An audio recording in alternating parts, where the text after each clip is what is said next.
and of course that turned out to be Hurricane Maria. The thing is, bear in mind, we are 120 miles or more away from the main track of Hurricane Maria. We actually have some protection.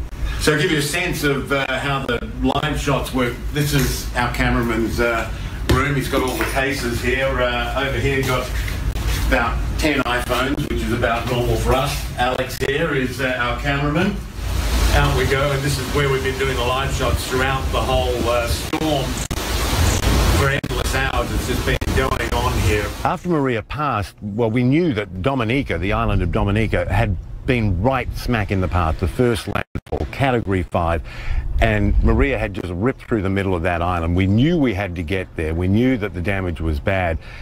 The trick was how to do that. Now, this is as close as we or anyone can get to Dominica, at least for now. The airport's shut down. It was interesting because our pilot who flew us around the island, he flies these islands for a living. I mean, this is what he does, and even he was shocked. We were going on the East Coast, so a couple... Now, the next day, the runways were cleared to be safe, but there were assessment teams going in and the like, and it was hard to get permission to land. But the Prime Minister himself wanted CNN to come in and see what had happened to his island. So he and his aviation authority said, "You're clear to come in, please come in." Not only do they have immediate needs, their entire industry of agriculture, the tourism industry that they were trying to build up around those rainforests, gone. The drive between Dominica's capital, Roseau, and the coastal village of Point Michelle usually takes no more than 10 minutes.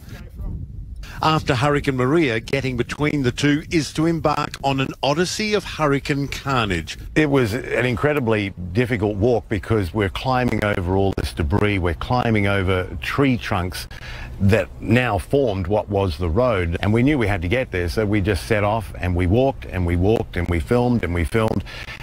And all along the way we're thinking, never seen anything like this before. This is just incredible. And as we're going into Point Michelle, people are coming out. I mean, they're worried about getting food. They were starting to run out of food, so they're all walking their way back to the capital, Roseau, to try to get supplies. You know, one of the striking things about Dominica is it had these beautiful lush rainforests. There's promotional videos you can look at that show you what it was like.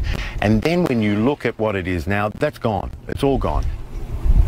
Of course, the communications were down all across the island. Nobody could talk to somebody down the street, let alone relatives in the US. So we had people coming up to us and saying, please, when you get out of here, please call my family, tell them I'm okay, tell them I've lost my house, but I'm alive.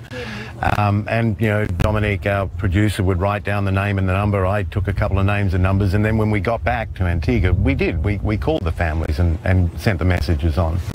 During the storm, ravines and waterways became furious torrents, obliterating everything in their path.